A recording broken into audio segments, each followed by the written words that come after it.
Good morning, everybody. I don't know if it was the 90s or the 2000s. There was a series of films that came out called Weekend at Bernie's.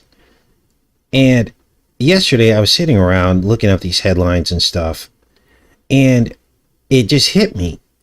Weekend at Bernie's is Weekend at Biden's.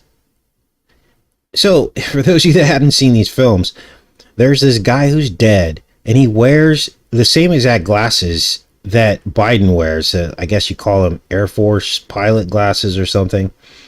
And he's dead, and then like these two guys are dragging him around as a dead person, but everyone thinks he's still alive.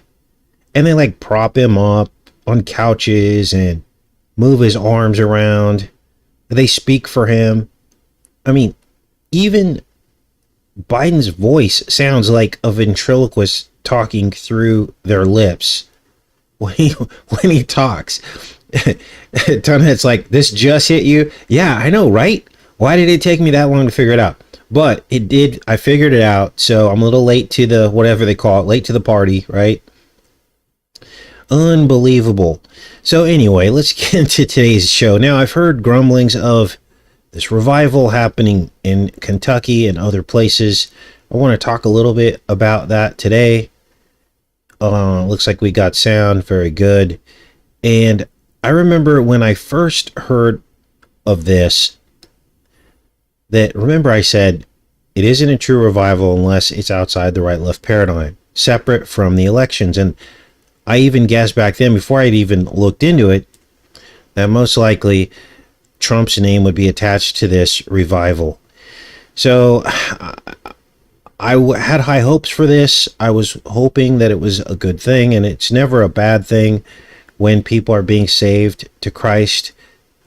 But let's take a look at this. And I have my suspicions that Trump is behind all this. He's not going to publicly announce that, but this is a precursor, a campaign stunt, I guess you can call it. He probably may have even financed this. We know that he loosened up the 501c3 guidelines to be able to pour money into churches, which backfired in certain ways because the left did the same exact thing. The left started pouring money into churches that were sympathetic to their agenda. And so now we have the money in the temple once again, the same money that Jesus threw out of the temple. Now, I don't know for a fact that Trump poured money into this revival. I'm just making an educated guess based on my research that I did yesterday on this revival. Now, let's see what's going on here, because the last we heard out of Trump before all this was that he kind of scolded the evangelicals for not supporting him. So it would be likely that he needs their vote. So how are you going to do that? Well, here's what I found. I'm going to present this to you guys today.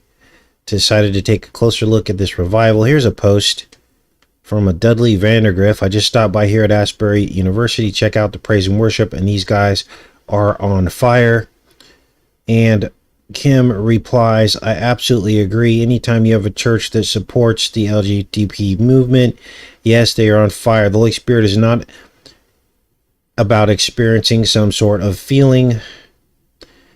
And then, now I have not confirmed this story. Maybe some of you have and heard it, but these two individuals were kicked out of Asbury for wearing a t-shirt that says that men who lie with men is a sin. So if anyone can confirm that, that would be good to hear and see what's going on over there. Now, it's not just that has me concerned about this quote-unquote revival, because there is a speaker there. One of the head speakers is a very popular pastor. And he's not just any pastor. He is a pastor that has supported Donald Trump in the past and been on the campaign, not on Trump's campaign, but on campaigns to support Trump. And this troubles me and worries me, because any true revival is going to have to be outside of the right-left paradigm. And all I ask is, think of it this way. This is Pastor Greg Locke. Here's him campaigning in D.C. to support Donald Trump. He's also, basically stood up and started talking about the insurrection, saying that we need more of that, which of course is not biblical. We're not supposed to use force to do anything. That's not what Jesus' example was. And so here he talks about, and he's kind of stirring the pot, his words, "You ain't seen insurrection yet." And he's very outspoken for Trump. He's very deeply entrenched in the right-left paradigm. So you can imagine what his sermons are like at the revival. Basically, that Trump's going to solve our problems. Now, if he's changed his stance on that, I would like to hear that in the chat as well. But this is setting up to be the same of the same. He was into MAGA, the whole thing, the probably Q as well. And so this is shaping up, in my opinion, to be maybe a stunt. They could be secretly funded by the Trump campaign to get the young vote, because that's mostly who's showing up to this. Same old story. Amen. Trump is going to solve our problems. And I just don't believe he is. Let's read a little bit about this and what's going on over here, and read about Pastor Locke. Asbury revival unites young generation in divided society where religion is in decline. Well, as we've talked about, mainstream religion is not the answer. Let's read this. The revival at a small university in Kentucky may be a sign the younger generation of Americans, where Christianity is weakest, are turning away from the showbiz and circus models that dominate the American evangelical scene, a Religion Media Center briefing was told today. For the past 10 days, now I think we're in like the 13th or 14th day of this, so let's get updated on this, because I wasn't aware of all this happening. I just got into research on it yesterday. Students at Asbury University, a Methodist establishment in the quiet town of Wilmore, have been engaged in continuous prayer and singing in the chapel. Nobody planned this. It just took off after a sermon which the preacher thought he had delivered very badly. But after that service ended, some of the students stayed on. They started praying and singing and just didn't stop. Others came to join and relieve the original participants, and so the celebration has continued. Word of this has spread across social media. So this sounds like almost like a prayer marathon. Now, so far so good, right? Sounds good so far. Let's keep reading here. And then into the mainstream, so that as many as 20,000 pilgrims have arrived some days to take part in a town with a population of 6,000. On Monday, the university announced that it would close the chapel to outsiders, but the participants believe they have received a transformative and personal experience of God. The revival comes at a time when the mainstream American Christianity is under threat as seldom before. The close identification of white evangelicals with the Trump presidency and his campaigns has distressed most other Christians and some who were brought up in that tradition themselves. Bob Smietna of the Religion News Service said, "Revivals are pretty common in American history. They come when people feel like something's been lost. And if you look at American religion right now, there's a sense that it's on the decline, especially younger people are not interested in religion." Now, we talked about this probably like 3 weeks ago. We were talking about the decline in the church in America. Remember those shows that we did on that? I think we mentioned it once or twice in between the headline shows, but let's keep reading here. So there have been a lot of people praying for a revival, and what's fascinating about this one is that it's been a unifying event for people who disagree politically. We had a reporter down there to talk to them, and that's actually what some of the students said in the school that we've talked to, that schools have been divided like the rest of America over Trump and politics and all kinds of things, and this has been a very uniting event. Now, this gives me a little bit of hope. But then you look at this other article, and they talk about who was speaking at the event. Several Christian celebrities have attended the revival, McCord said. Among them were evangelist Nick Hall, Greg Locke, the pastor of Global Vision Baptist Church, known for his conspiracy theories, and ardent support for Donald Trump, and Carrie Job, a Christian singer and worship leader. None of the nationally known figures were invited to speak, however. Okay, so this gives me hope because they weren't asked to speak, but maybe they were sent in as provocateurs to derail this revival and to basically try to herd everybody back in to the Trump voting paradigm. McCord explained that they have kept the focus on students, in part by establishing a separate line for people 25 and younger to give them priority over other visitors. So, I guess we'll see how all of this materializes. We'll keep an eye on it. Let's see, this article, they're saying it after 13 days and total of 50,000 people that flocked to this revival, and they're trying to shut it down, obviously. Was this article dated? This was February 20th, so a couple days ago. So we're in like the 15th day now, apparently. So we'll keep an eye on this and see what's going on. I just hope this doesn't get derailed by this guy who's obviously, to me, Greg Locke is a provocateur based on what he represents and living in the paradigm. Now, what would a true revival look like? Well, it would condemn all politicians on both sides. First of all, they're the problem. And they would be condemned for their crimes against humanity, including the manufacture of the death poke that millions of Americans paid for. And they would be condemned on the attack on small businesses across America. Real revival would specifically name the things that displeases God and call for the repentance of youth and everyone else of their sins. So, were people kicked out for calling out the sin of men who lay with men?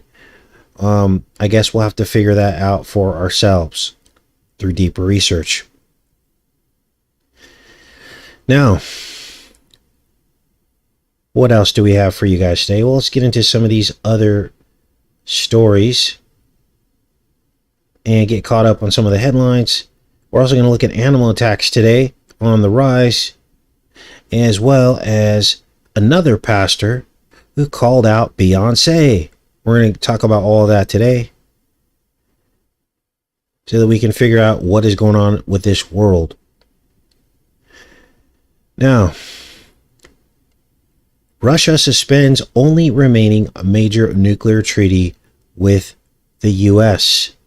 Now, what this is Putin ramping up the nuclear rhetoric, pulling out of this nuclear deal on the heels of Weekend at Biden's tough talk on Russia. Let's read this article here. Now, understand that there's no need for fear.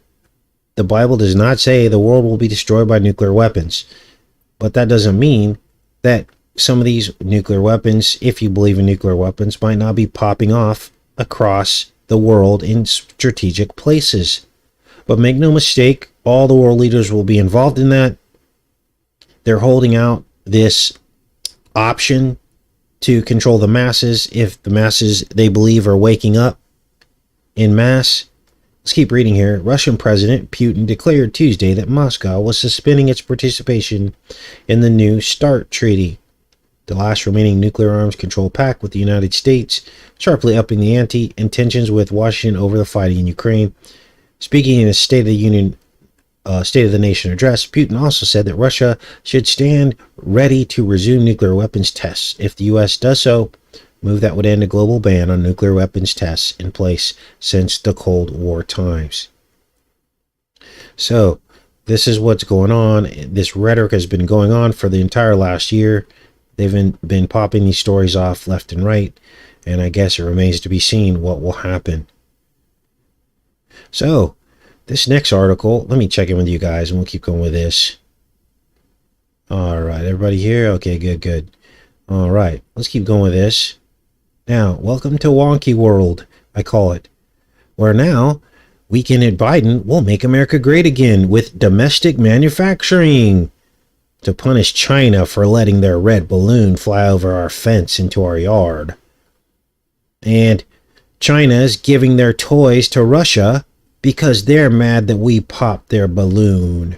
I mean, this sounds like a bunch of pouty-faced third graders in an after-school fight or something, doesn't it? I mean, these are the people that run our world, you guys. And sometimes I wonder if they dumb this stuff down for the masses to trigger, the programming that they've already put inside of us. I mean, literally, you popped our balloon. Your balloon came in my yard. I mean, really. Let's read this. Now, before we read this, do I really believe that Weekend at Biden is really going to make domestic jobs in America? No, he won't. And if he did, it's going to be run by corporations, not small businesses. That era is over.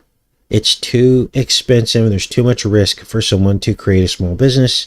There are too many taxes.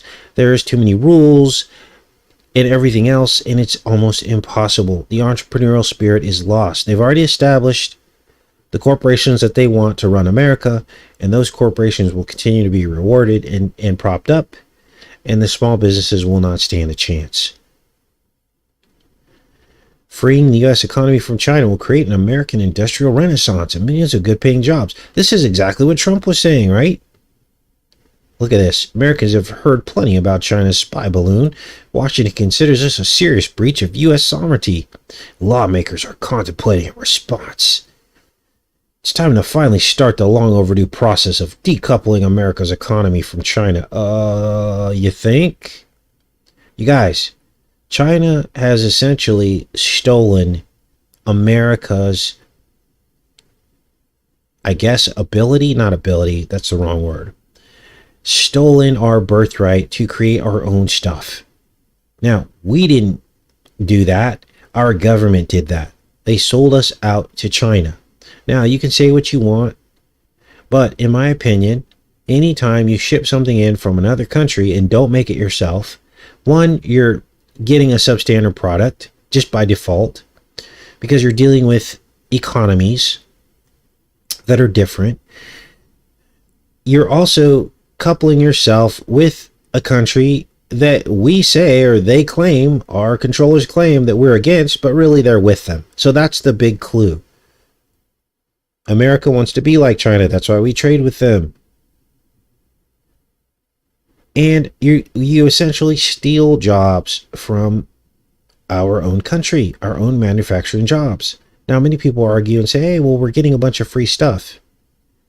Well, yeah, we get free stuff, we get cheaper stuff, but really, what are we getting, right? What are we getting at what expense? So those are my personal feelings on this. Like I said, is Biden really going to create American jobs? He might, but it's going to be in a way that's not going to benefit you and me. It's just going to make our lives more difficult. Now, new pastor has arisen on the world stage, and she is rebuking Beyonce. Now, as a person of color, this is good because they're breaking out of the paradigm. Typically, historically, people of color would accept black role models just because they were happy to have one, regardless of really what the people were saying. We see this with the rap artists. You see like mainstream, regular, normal black people supporting people like Snoop Dogg or something, just because he, quote unquote, made it, even though their persona is damaging to the black community. People of color just accept these people as role models. And we need to start rebuking some of these people as role models because they're damaging to the youth. Right? Now, I don't know this pastor's politics or if she's awake to the right-left paradigm. I don't know if she supports one side or the other. But what stories like this suggest is that more people of color are waking up to the symbolism. And this is a good thing because what the controllers have done is they've wrapped the black experience up with all of the other stuff that the black experience has nothing to do with. Like, for instance, LGBTQ. That's been wrapped up with the black experience and all these things. And the two should not be the same. They should be separate. And then people of color they've wrapped them up into the left paradigm. Okay? And then when you go with the left, they want you to accept all the other paradigms that they have already prepackaged, including accepting LGBTQ as a normal lifestyle. So this is the truth. I mean, this is raw talk, you guys. This has been my experience. My black experience growing up. And these are all the things that I saw. So it's kind of refreshing that a pastor has gone viral for scolding Christians for being Beyonce fans once. Well, now they're trying to say, they're going back in her experience before she was saved. And they're trying to say, oh, well, she liked Beyonce too. Well, of course, everyone did. You can go back on my stuff, years and years ago before I was awake to these celebrities. And you can probably find a comment somewhere saying that I like them. So now she does call herself a prophet. I don't know about that.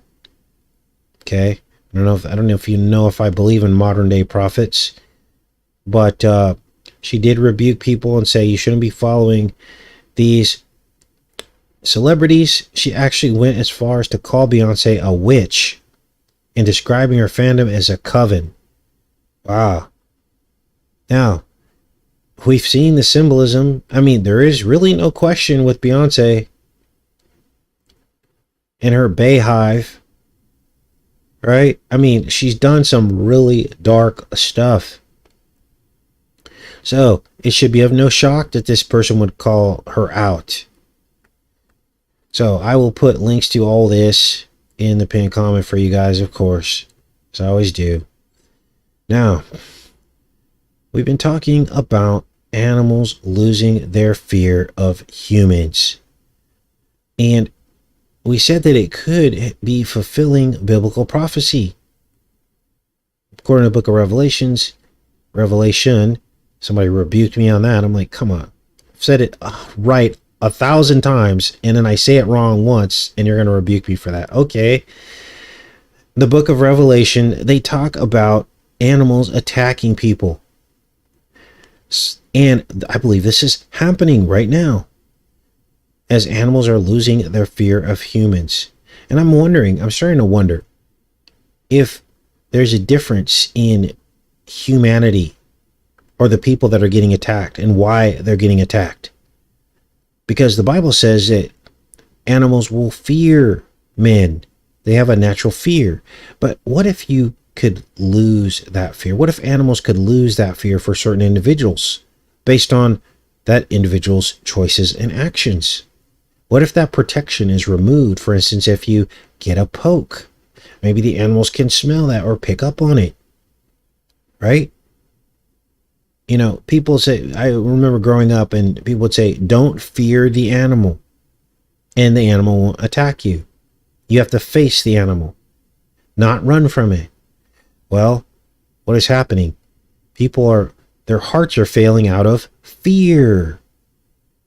And so what if the animal picks up on the fear? And this is why they're attacking. Now, here are some articles I just pulled up. All I did was type in wild animal attacks on the rise. And here you see multiple stories. The Sun Chronicle, sightings of coyotes on the rise in Attleboro area. Now, this is important to know in case there's animals in your area that are starting to ramp up. Run-ins with wildlife on the rise, but no reason for government. This is the Daily Signal. Why more animals are attacking humans. This is the Week. Okay, so this is happening right now. Now, in this most recent horrific attack, an 85-year-old woman was attacked by an alligator, a 700-pound alligator.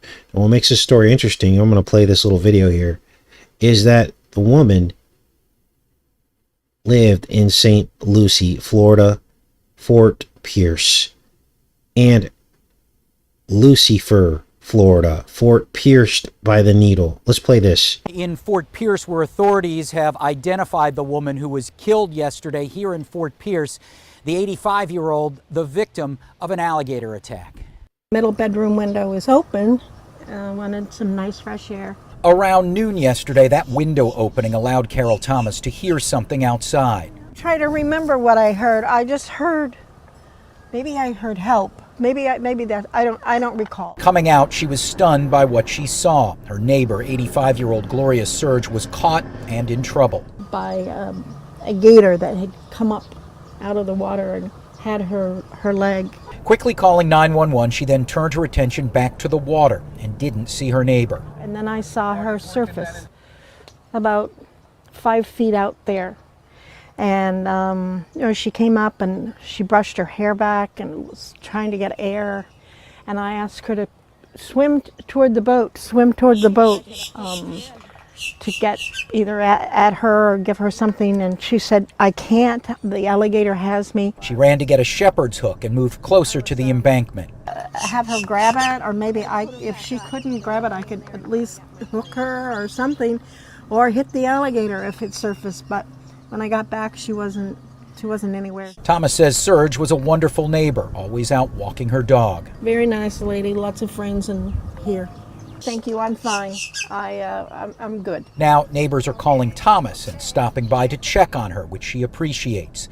This tragedy has also reinforced her belief in keeping her 2 cats clear of the water and any gators. Florida Fish and Wildlife wants you to know that if you need to get an alligator removed from your neighborhood and it's at least 4 feet long, you can call them toll-free at 1-800-FWC-GATOR, Gator. I mean, what a story. Now, I'm going to go back into the chat, because what would you have done if you saw a lady surface back out of the water with an alligator attached to her leg? I can tell you what I would have done if I saw this. Let's see who gets it first. Not good. Horrific, says Melissa. Lori. Yes. What would you have done if you saw this lady and she surfaced and was still alive with an alligator attached to her leg? Pray, says Joanne. Yes, that would be yes, Melissa. Amen. Get your rifle out. They could have saved this woman's life. She might have lost a leg. Yes, shoot the alligator. Grab the rifle. Shoot down in the water. What is the first thing an alligator is going to do? It's going to let go. Because alligators have a fear of guns, because people hunt alligators in Florida. There you go. You shoot the alligator. She could have. Now, why this woman didn't have a rifle? No, I wouldn't have jumped in. No, pray for peace. Because then you become the next one.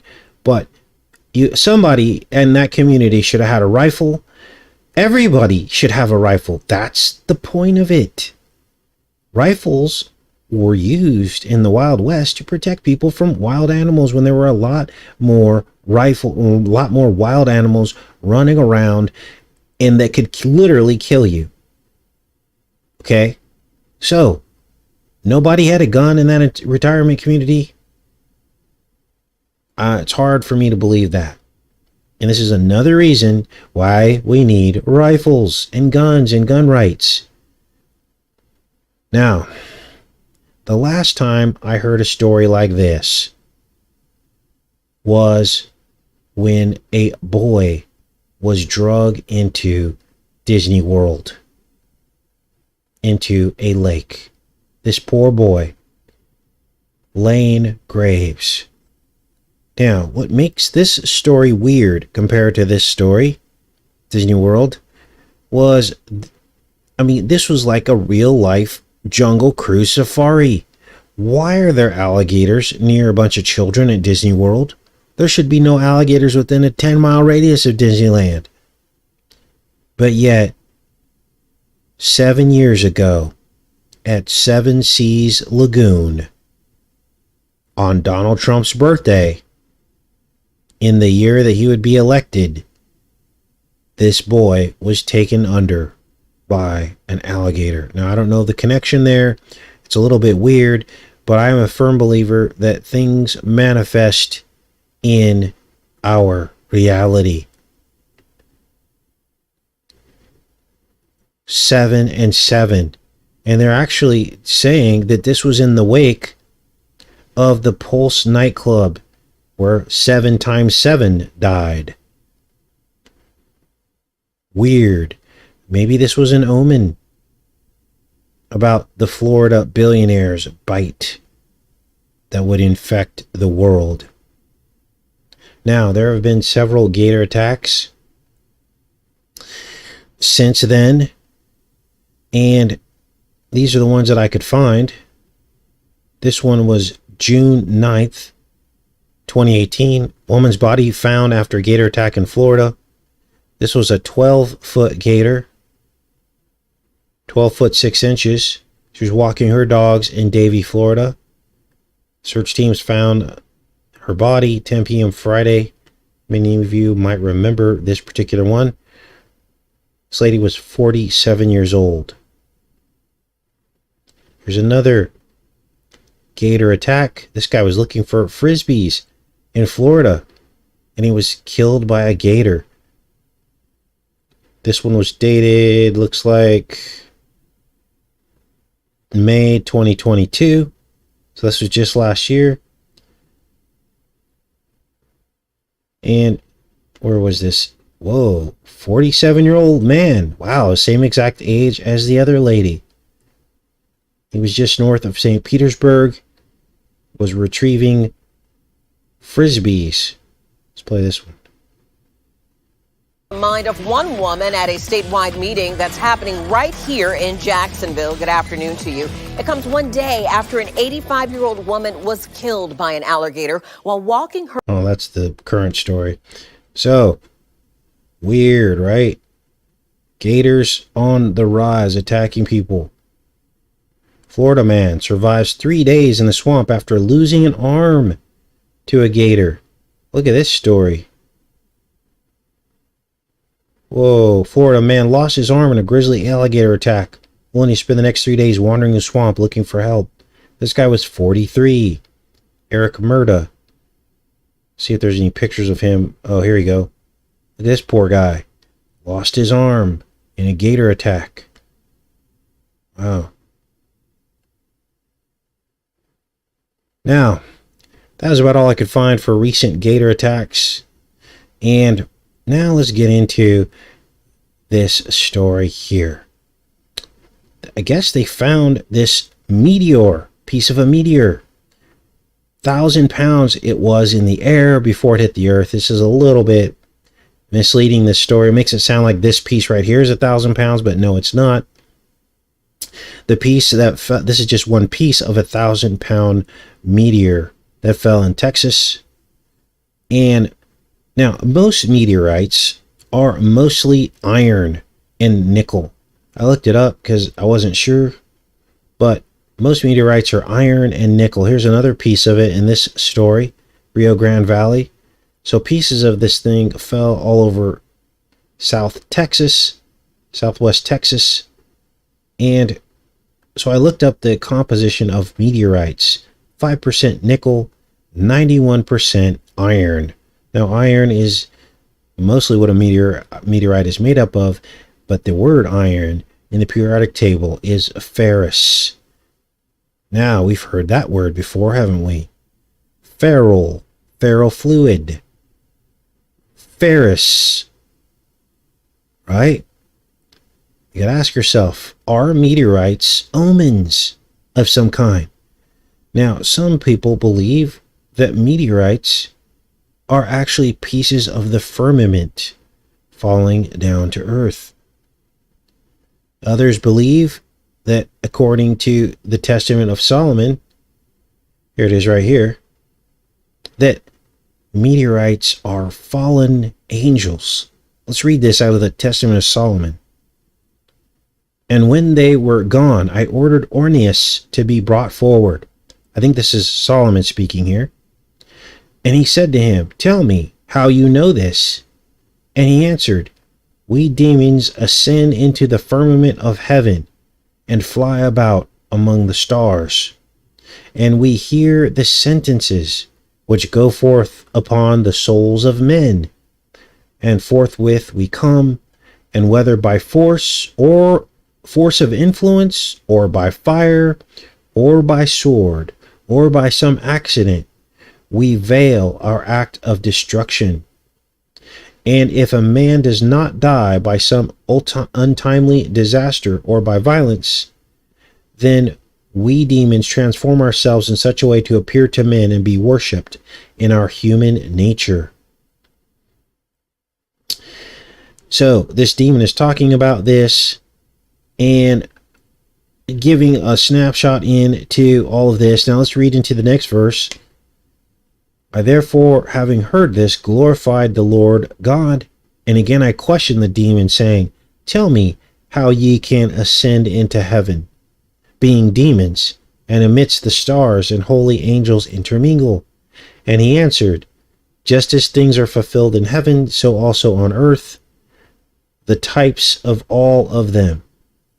For there are principalities, authorities, world rulers, and we demons fly about in the air, and we hear the voices of the heavenly beings, and survey all the powers. And as having no ground on which to alight and rest, we lose strength and fall off like leaves from trees. And men seeing us imagine that the stars are falling from heaven.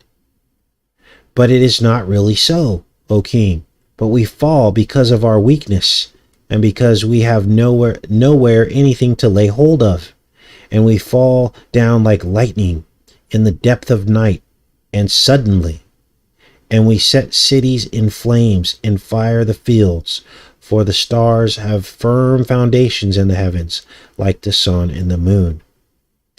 So, these demons are essentially saying that they are the falling stars, falling meteorites, the feral fluid. Unbelievable. Now, I don't know if this is all true or not, but it'll be interesting to finally know the truth about what exactly meteors are when Jesus returns to claim his kingship over eternity. Let's go back in the chat. What do you guys think meteors and meteorites are? All right, let's let this chat catch up. Good morning, everybody. Now, as this chat catches up tomorrow, I have a re-upload from a Fringe episode. Now, the last time I could find that I re-uploaded this was last year, January of last year. So it's a year old. It's all about mold. It's all about 5G frequencies that control the mold. It's about everything that's happening right now with the Last of Us TV series and this mold fungal apocalypse that they are now making drugs to treat. Something has changed. That was the Bible, Curious Georgia. That was in the Testament of Solomon. It's an apocryphal text. It's not in the Bible. Just want to be clear there. How is Trump involved in Asbury? Well, hopefully I explained it pretty well when we actually when I talked about it a little bit earlier. He's not directly involved. It's just my feeling that he's involved, or sent in the pastor who supports Trump and Q and MAGA and all of that after the fact. And I also conceded that maybe the revival happened organically, but then provocateurs might have been sent in later to turn it into basically an opportunity to push Trump again, which happened at the end of it when this celebrity pastor showed up. So hopefully that clarifies things for you guys. Angels are created beings, says Hilda, cannot be firmament.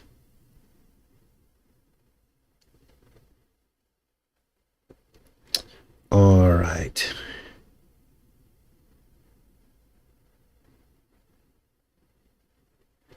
Trump 47 took 47 years to build a second temple. It's 47 years from the rollout of the shots to warp speed, 1977 to 2020. Thanks, the Apple. No, it's the Testament of Solomon. I'll put a link to it in the pinned comment so you guys can read that.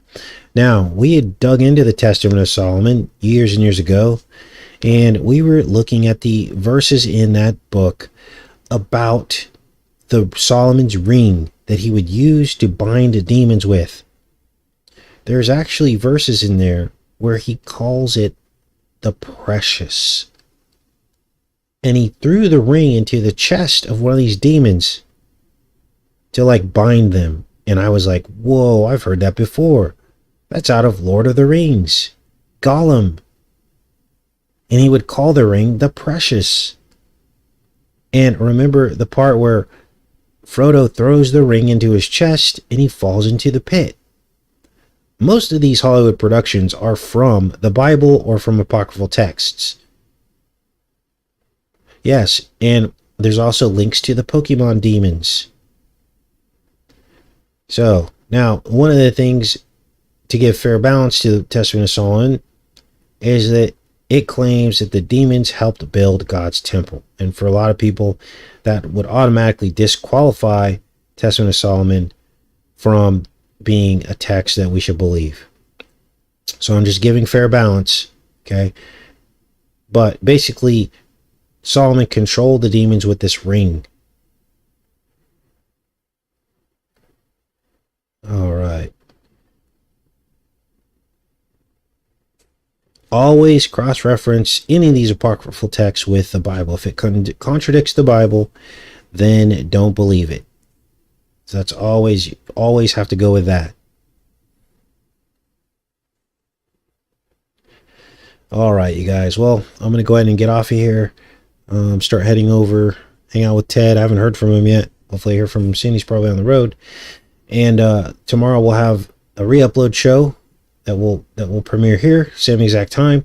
I'll probably see all you guys in the chat here. So we'll talk to you soon. Much love. Take care and be safe, everybody.